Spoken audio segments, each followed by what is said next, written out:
She turned on the light, and the sharp click echoed like a gunshot in the silent room, banishing the usual shadows that shrink before the brightness. But not this one. Pressed against the opposite wall, the dark figure remained motionless, outlined with almost photographic precision, as if painted there, yet with the density of something alive. The outline didn't tremble, didn't fade, and the eyes, if they were eyes, seemed to absorb the light rather than reflect it. The air grew heavy, thick as stagnant water, and a damp smell rose from the corner, reminiscent of a closed basement. She blinked, trying to explain it away as a trick of the eye, but realized the shadow didn't match what was in the room. Nothing there justified that shape. When she took a step back, she felt the space behind her shrink, as if the room had contracted. The silence crackled in her ears. The bulb trembled in its socket, casting intermittent glows across the surface of that presence. And for a moment, she was certain the shadow breathed. She moved forward slowly, trying to decipher whether it was paint, a flaw in the wall, anything that didn't involve standing in front of something conscious. But with each step, the shadow seemed to adjust to her height and posture, as if it were a reflection without a mirror. When she raised her hand, the form didn't follow. It simply extended its own arm, a little longer, a little thinner, with fingers that tapered too far at the end. A low, humming sound ran through the ceiling, and the light bulb flickered twice before stabilizing. The shadow's arm touched the floor with a muffled sound that shouldn't have been there, and a streak of darkness began to extend along the baseboard, creeping toward her. The wall behind grew cold, so cold it made her hair stand on end. A thought whispered through her mind, "If the light goes out, it will no longer be on the wall." At that moment, the light bulb snapped and everything was plunged into darkness. Located in rural Pennsylvania, the mansion that had served as a psychiatric clinic in the early 20th century carried a history marked by experimental treatments and forgotten patients.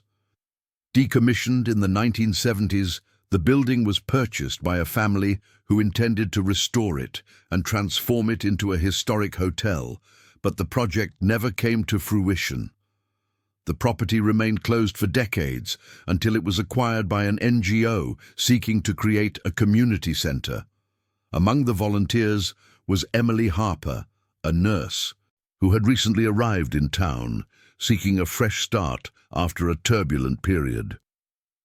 She didn't know much about the building, only that it sat on a secluded hill and, according to locals, held memories of its own. Her first day of work was spent cleaning rooms, cataloguing old furniture, and installing temporary lighting. By late afternoon, Emily found herself alone on the second floor, where natural light no longer penetrated. Turning on the lamp in one of the rooms, he noticed something that should have disappeared along with the darkness, a tall, perfectly outlined shadow on the wall, unrelated to anything that might have cast it. That was the first time he felt the weight of that presence. The air seemed to congeal, making it difficult to breathe. She approached, but the texture of the wall didn't explain the shape. It was as if the shadow were three-dimensional, absorbing the light around it. That night, even far from the building, Emily would have sworn she saw the same silhouette reflected in her apartment window, motionless, watching her. When the bulb clicked and spilled the darkness like a dense bucket, Emily understood that fear didn't make noise, it made volume. It was the air thickening in her lungs, a consistency of stagnant water that gripped her ribs from the inside, and yet she followed the reflex to turn on another light, groping for an old metal lantern. Pressing the button, the beam came out oval and ran across the high ceiling, finding the corner, where the mold formed islands, and returning to the opposite wall, where the shadow awaited her like a photograph no one took. The pale circle of the lantern outlined the figure and didn't disperse it. Emily moved her arm, tilted the light, knelt to change the angle, pressed her palm against the painting, too cold for summer, and found no relief, no texture, no pigment. The wall was smooth, and yet it had a contour, a center, an edge. She whispered, "Is anyone there?" And her own voice sounded muffled, as if the room were lined with wool. In the silence, she heard a thin, almost electric noise moving behind the plaster. She took a step forward and noticed the shadow adjusting its height, but not as a reflection. It stood a finger's length taller, its shoulder a little lower, its head tilted slightly to the right, an imperfect copy that seemed to correct the original. It was then that she noticed marks on the floor, curved lines near the baseboard, as if something heavy were repeating the same arc. She followed the lines with the light to a low cabinet against the wall. The swollen door opened with resistance, exuding the smell of old paper. Inside, stacks of yellowed, dated medical records, stamped with faded ink. At the top, a medical record. Hanley Miriam, 1932, night observation. In the margin, a pencil drawing, a smudge stuck to the wall and 3 words. Presence without source. Emily photographed it mechanically with her cell phone, as if modern functionality could protect against the past. She turned back to the wall, brought the flashlight closer, and noticed that at the base of the shape, where the black met the baseboard, a filament, a line darker than the dark, extended a centimeter beyond, like a drop trying to drain. She didn't want to test it, but she did. She placed the tip of the cart against the edge. The metal touched the plaster and returned a dull sound. When she withdrew, the tip was so cold it hurt. The old radio in reception crackled on its own, a short discharge, and then went silent. The wall clock jumped 2 minutes. Emily took a deep breath and decided to compare. She went out and turned on the lights in the entire hallway until the floor turned into a row of aquariums. When she returned, the figure remained in the same place, and the filament at the base seemed more confident, like a contained spill. She locked the door reflexively, even though she knew that wood doesn't keep out what doesn't have a handle. He pressed his forehead against the glass and, in the opaque reflection, caught the hint of a face, 2 darker ovals where the eyes would be. He fought off panic with technique. Name, count, describe. He grabbed a notebook from the NGO, jotted down the times, the estimated temperature, the absence of a light source, the presence of old medical records. As he wrote, the flashlight began to lose intensity, not because of weak batteries, but as if the light were being absorbed. He replaced it with another, which died within a minute. The third lasted 3. When the 4th flashlight from the emergency kit held steady, he moved closer until the shadow filled his field of vision. A few inches away, he heard a sourceless breath, and the smell changed from a damp basement to old hospital alcohol. He considered leaving, but illogical urgency prevailed. If he left, the shadow would learn the room. If he stayed, perhaps there were rules.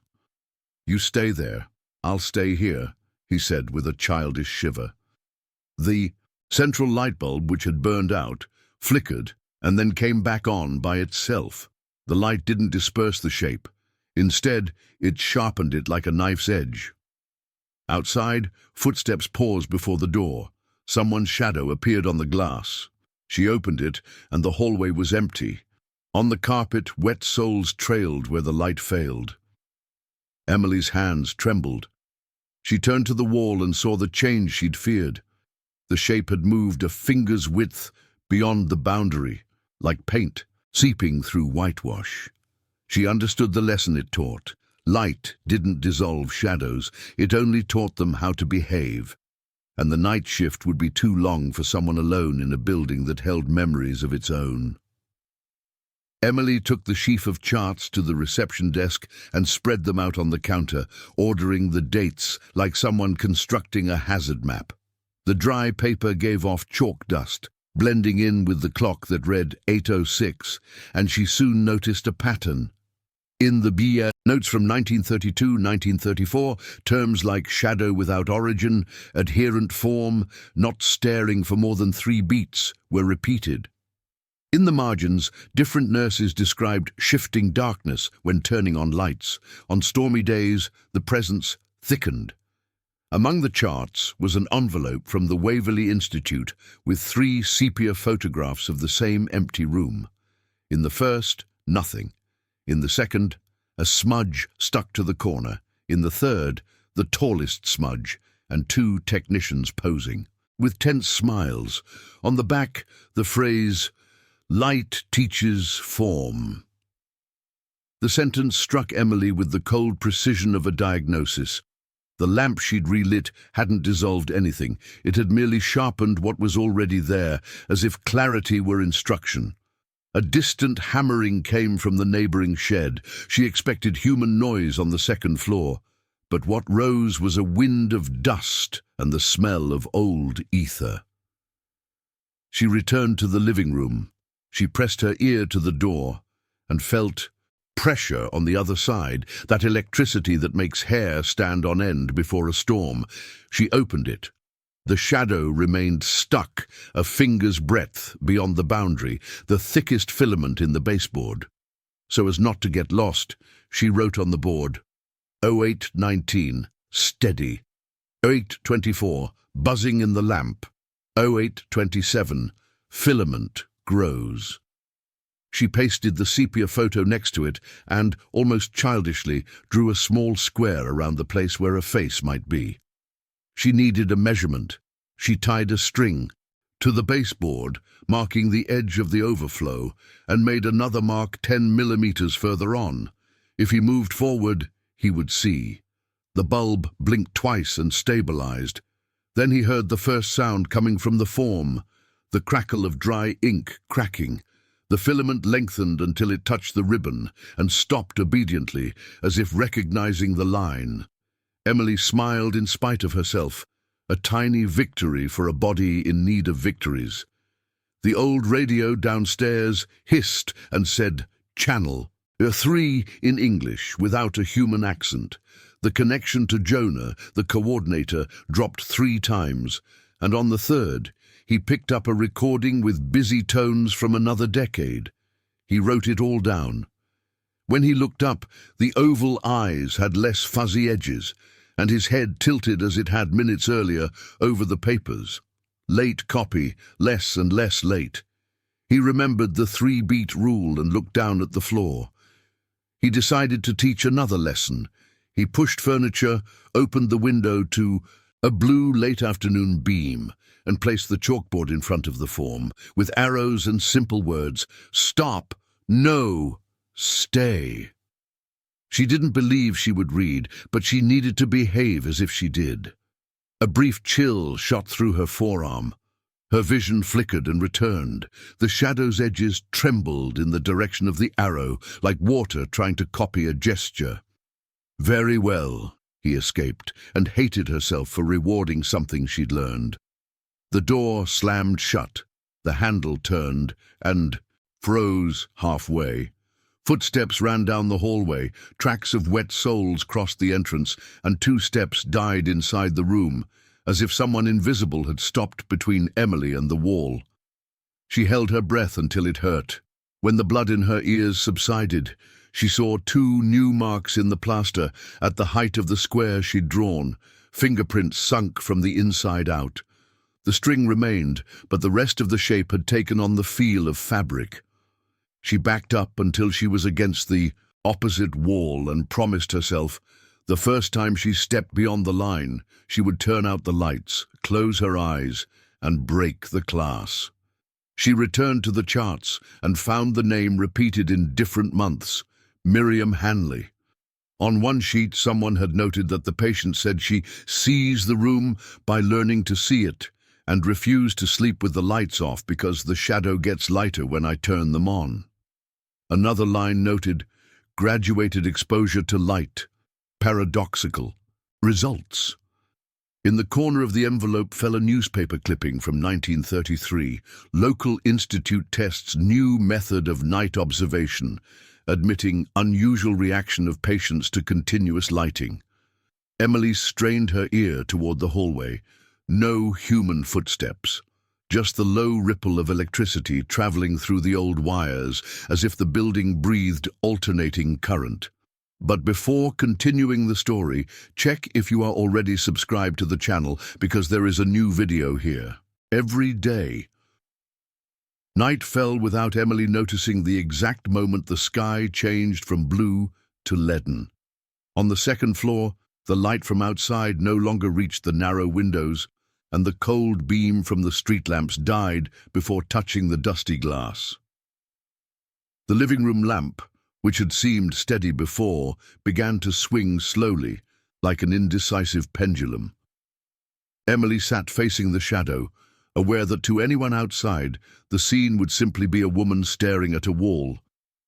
But there, in that particular rectangle of plaster, there was something breathing differently from the rest of the world. The string she had fixed that morning still marked the boundary, but now it seemed ridiculously fragile, as if a single breath could push it forward. She flipped through the charts again, searching for anything that suggested a containment protocol. She found a loose note, written in pencil in rapid handwriting. "Do not confront the outline." The phrase was too ambiguous to be reassuring, but the verb confront kept hammering home. Suddenly, the filament in the baseboard, which had been growing like lazy liquid until then, retreated a few millimeters, and the entire shape seemed to retract against the wall, flattening. Emily felt the air ease, but only for 2 seconds. Then, as if something within the shadow had decided to change tack, the outline swelled, projecting a few centimeters out of the plane. The movement was almost imperceptible, but enough for the human eye to capture depth where before there had been only surface. Emily tightened her grip on the pen until her fingers tingled. Each heartbeat was accompanied by a strange sensation, as if her body were being internally imitated, muscle by muscle, breath by breath. And suddenly, she understood. The delay in imitation, that tiny interval between her gesture and the shadows, was decreasing. If before it had been 2 seconds, now it was barely 1. The radio in the reception area, which had been silent for hours, exploded into a white noise so loud it made her jump out of her chair. Amid the static, a rhythmic sound, like breathing amplified by a bad microphone, echoed for a few seconds before being drowned out by a sharp crack. Emily ran downstairs to the radio, turned it off, and when she returned to the room, the lamp was off. The darkness wasn't complete. There was a milky gloom coming from somewhere unidentified. In the center of this gloom, the shadow was no longer glued to the wall. It occupied a spot in space, barely a meter from its original location. The floor between it and the plaster bore fresh marks, like scratches from long claws. Emily backed away until she felt the doorframe against her back, but she didn't dare leave. There was a strange conviction that if she crossed the threshold, she would be opening the way for it to follow her. Without taking his eyes off the shape, he fumbled with his hand for the light switch. When he turned on the light, he noticed that the figure didn't retreat to its original position. On the contrary, it seemed more solid, closer, as if the light were nourishment. The edge was defined like a charcoal line on white paper, and within it was a slow, swirling movement, like compressed black smoke. Emily tried to speak, but her voice died before it could come out. A viscous chill ran down her spine, and a stab of pain appeared on the left side of her chest. Instinct screamed to flee, but a morbid curiosity kept her there. She wanted to see how far this would go. The shadow took a step. There was no sound, only the subtle shift of air, like when someone crosses a small space. The second step came faster. Emily felt her legs lock, but she kept her gaze steady. The outline of the head tilted to the left, copying her gesture, but this time without delay. It was simultaneous, a perfect reflection, a reflection that no longer needed a mirror. As the tip of the outline nearly touched the string, the bulb flickered violently, scattering patches of light across the walls. In the intermittent glow, Emily saw the shape expand and contract, as if breathing faster.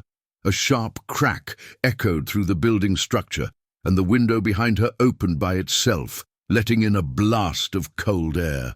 The current extinguished the bulb, and for a second there was only darkness. When the light returned, the shadow was back on the wall, motionless, just as it had been in the beginning. Emily realized she was shaking from head to toe, clutching the string like a lifeline. She sat back down but couldn't relax. The shadow hadn't retreated out of abandonment. It had retreated by choice. And that meant next time I could choose not to retreat. The dawn crept slowly on, and the building seemed to absorb what little heat remained in the air, returning only the harsh chill that seeped through the cracks in the ancient windows. Emily was hunched over her desk, recording every detail in her notebook, when she heard footsteps in the hallway. They weren't quick or dragging. They had a precise, measured beat, as if of someone who knew where they were going. The sound echoed from afar, gaining clarity with each tap against the wooden floor. She got up slowly, trying to identify who might be there.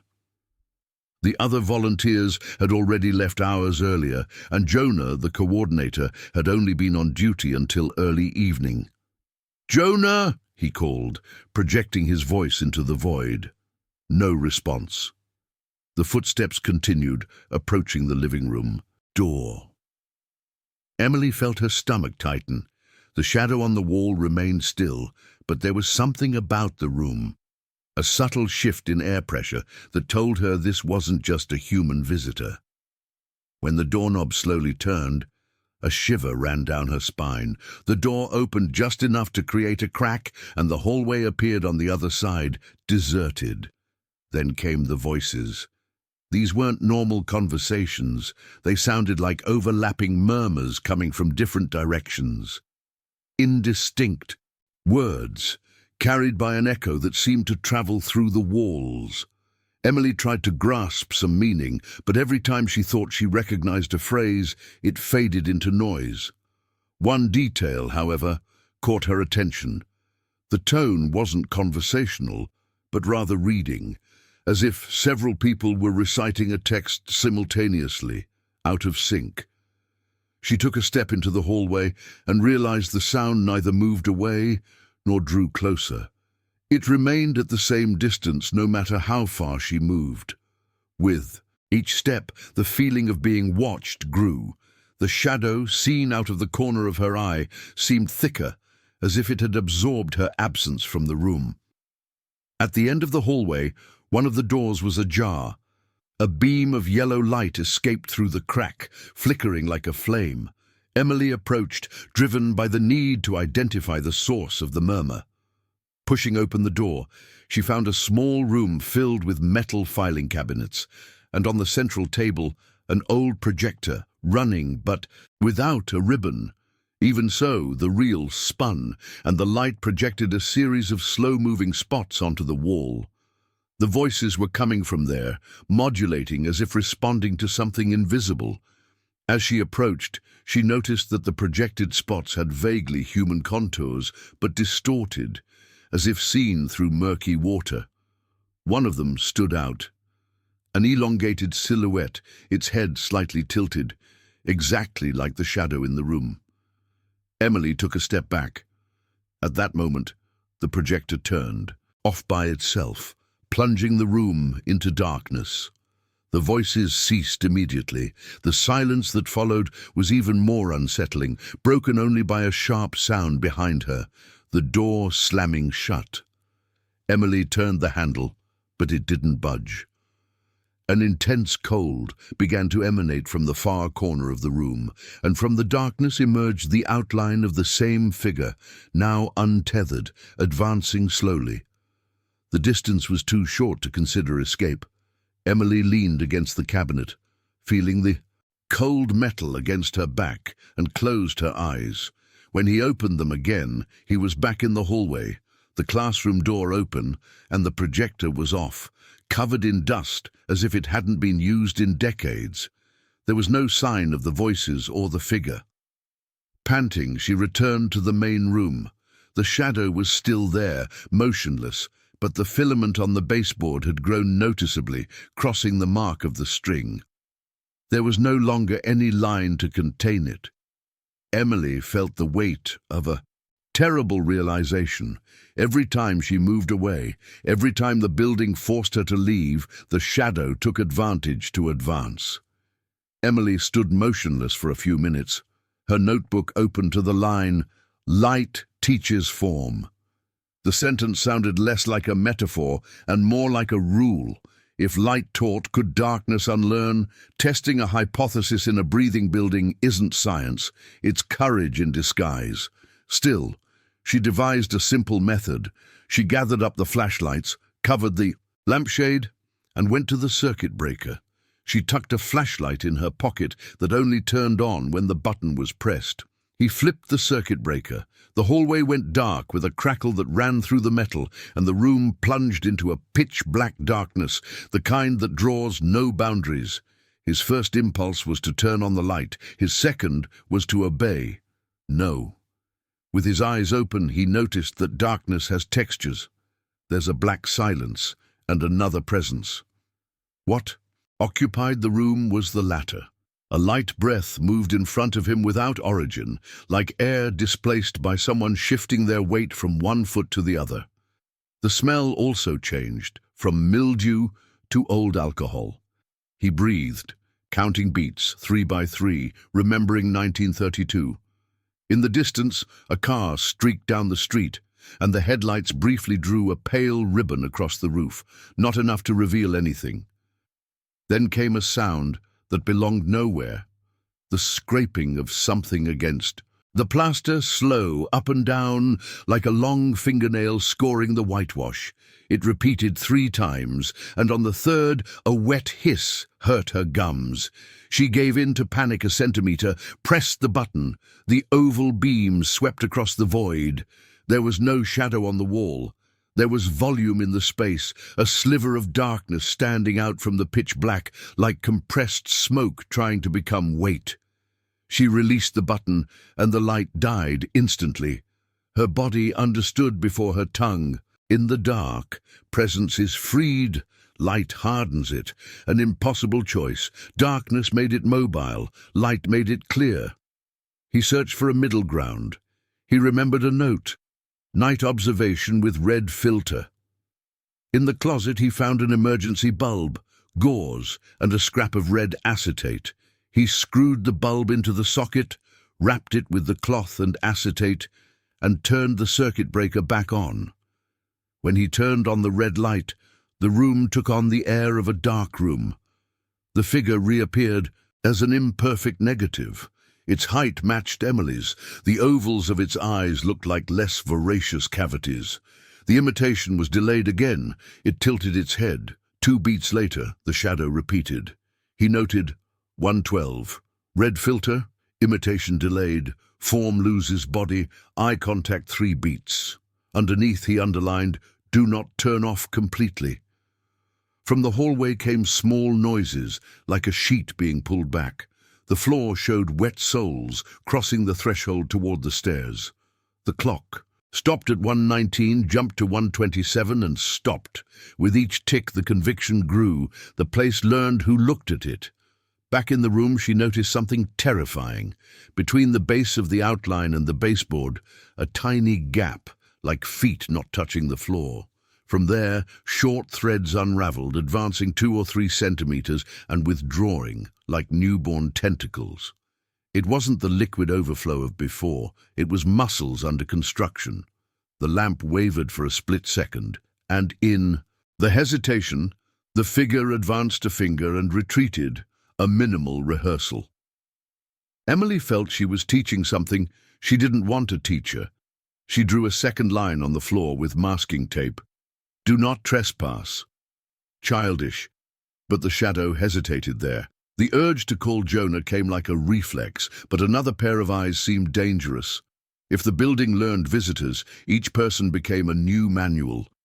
The red light maintained its almost obedient presence, and Emily put the pen down. In E, the thick silence, the old radio downstairs released a syllable, Chan, and cut it off. The syllable vibrated in her throat. The black ovals, aligned with hers, waited for her. Emily tilted her chin. 2 heartbeats later, the shape repeated. There was a pact of delay. As long as it existed, there was room to retreat. She brought the chalkboard closer. Darkness liberates, light hardens, twilight negotiates, and pressed it against the baseboard. The chalk hissed, a sound coming from within the plaster. Emily understood a second rule, worse than the first. The entity didn't just occupy the room, it used the wall as a diaphragm. The red light kept it semi-solid, and the building's vibration, wires, pipes, wood, gave it rhythm. If everything worked, it would have a full body. The bulb flickered. Emily reached for the flashlight. Before she could touch the button, a noise rose up the corridor, growing like a swarm contained within glass. Many footsteps, their rhythms off, and above them, the projector's inconsistent reading. The shadow didn't move forward. It turned its head a degree, as if listening. Emily heard it too. It wasn't company. It was a call. She gathered up her notebook, adjusted the tape on the floor, and breathed 3 beats. The lesson of the dark didn't end there. There was another test at the end of the corridor, where the clock no longer showed any time. Have you ever witnessed a supernatural event? Tell us your story in the comments. Emily left the room, the red lamp still glowing behind her, like a fragile beacon marking her territory. The hallway looked the same as always. Wood floors darkened by age, doors on either side, tall windows closed with rusty latches, but there was something off about the proportions. Between the room door and the left turn, she knew there were 10 average paces. Tonight, with each step, the turn didn't approach at the expected speed, as if the space were stretching or contracting at will. The sound that had brought her here still echoed, the overlapping voices, out of sync reading, rising and falling like waves. Above it, a rhythm of footsteps that seemed to come from several directions at once. Emily held the notebook close to her chest, and the button-type flashlight in her hand, pressing and releasing it at a calculated interval so as not to blind her dimly adapted vision. As she walked forward, the doors began to show signs of disrepair. Some had handprints imprinted on the paint, not fresh dirt, but sunken into the wood, as if they were part of the structure.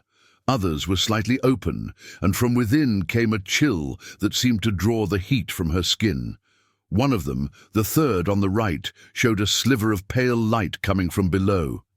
Emily bent down, peered through the gap, and saw what appeared to be the reflection of water on the inner wall, slow ripples, as if a tank were hidden within. When she tried to open it, the door wouldn't budge. The corridor finally began to narrow.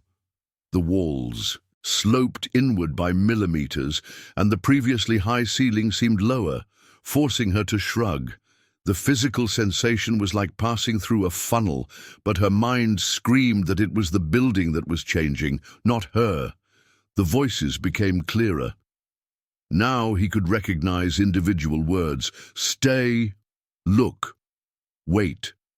None of them seemed directed at her, but the rhythmic repetition suggested the recitation was part of a ritual. Where the hallway curved, Emily saw a figure quickly cross from one door to the other. He pressed the flashlight button, but the light met only a bare wall. He continued to the bend and stopped. Ahead, the hallway wasn't empty. On the floor, wet footprints stretched halfway down the hallway and then disappeared abruptly, as if the person had been pulled upward. Above the final point of the footprints, the ceiling showed a dark, jagged stain, and Emily could have sworn it was pulsing. The cold intensified, and the voices suddenly ceased. In the silence, another noise emerged, the creaking of wood behind her. She turned and saw in the distance the red lamp of the living room, still on. But the door was closer, much closer.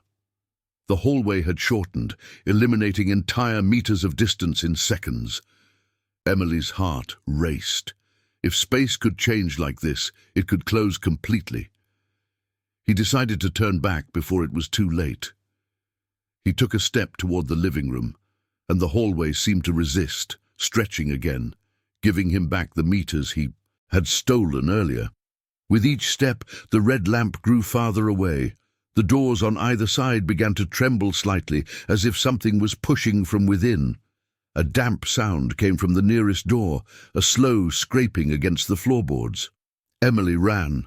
The hallway responded like a pulled rubber band, stretching and shortening in pulses.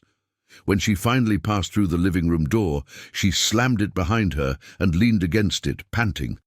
The red lamp still illuminated the shadow on the wall, which remained motionless, but now there was a subtle difference.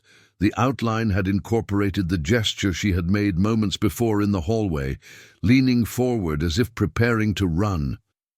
With trembling hands, Emily wrote in her notebook, "The building learns paths, the shadow learns gestures, both feed on movement." Looking up, she noticed that the filament in the baseboard hadn't receded as before.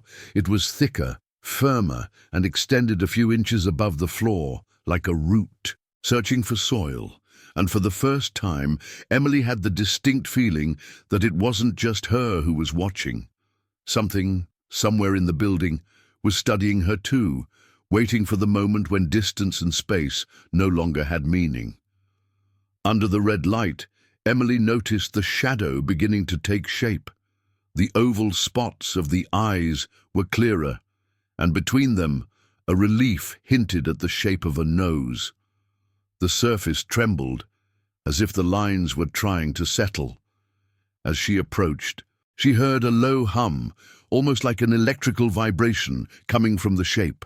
Then a dark line appeared, curving until it revealed a narrow mouth with small, irregular teeth that barely showed, motionless.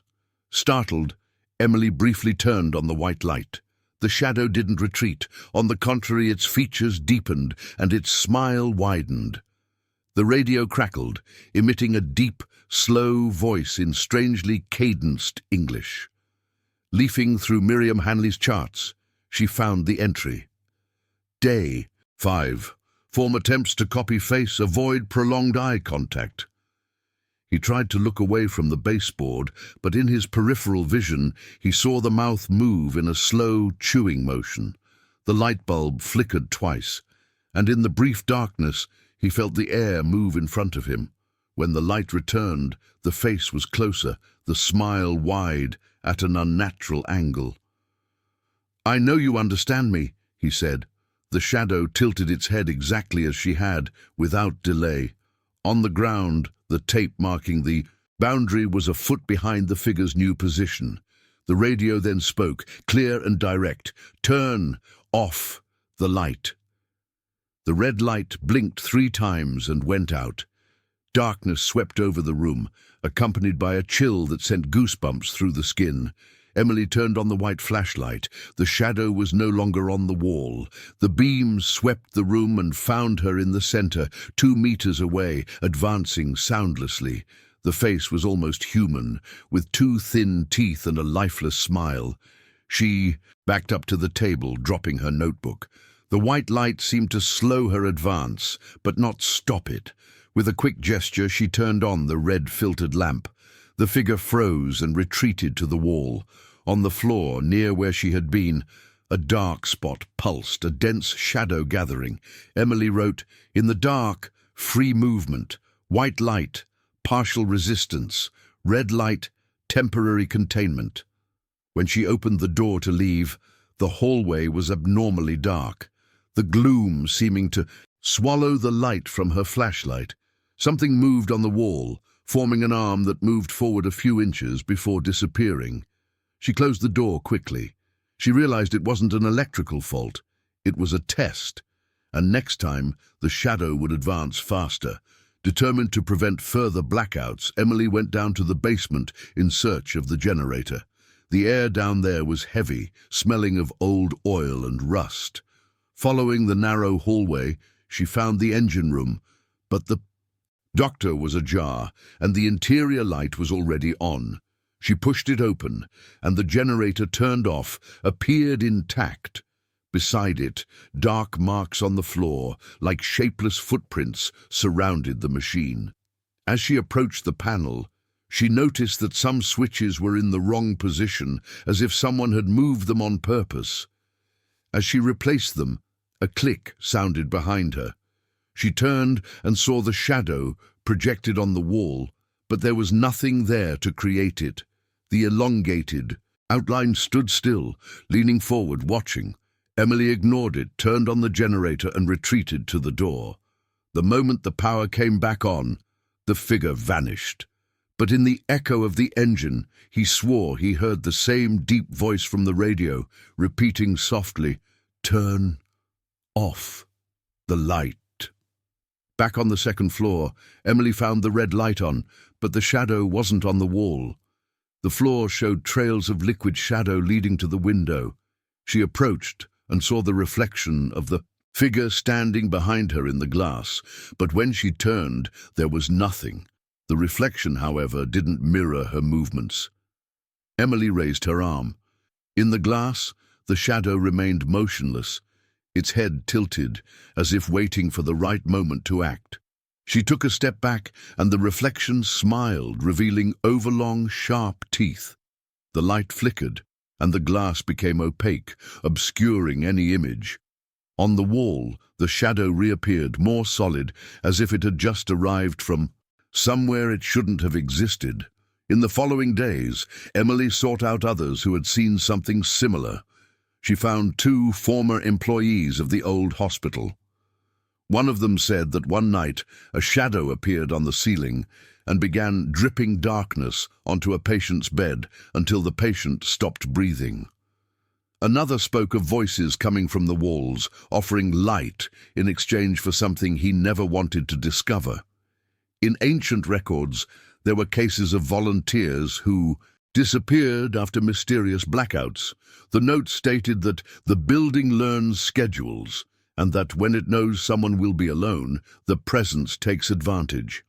These reports confirmed what Emily had already feared. This wasn't just an isolated incident. It was a pattern of behavior, almost like a predator with infinite patience. On the last night before deciding to leave, Emily entered the room and found the shadow different. The face was complete, the gestures were simultaneous, and the red light no longer contained it. The filament in the baseboard crossed halfway across the floor, reaching close to her feet. She understood there was no more negotiation. She turned off all the lights, forcing total darkness, and waited. The silence stretched until she felt something touch her shoulder, cold but firm. Before she could react, she turned on the white flashlight. The room was empty. As he left, he didn't look back. But days later, in the reflection of a shop window, he saw the silhouette leaning against the inside wall, motionless, watching her, and he understood that it didn't matter where he was. When a shadow learns enough, it no longer needs the place where it was born to continue. Don't forget to like and subscribe to the channel so you don't miss the next videos.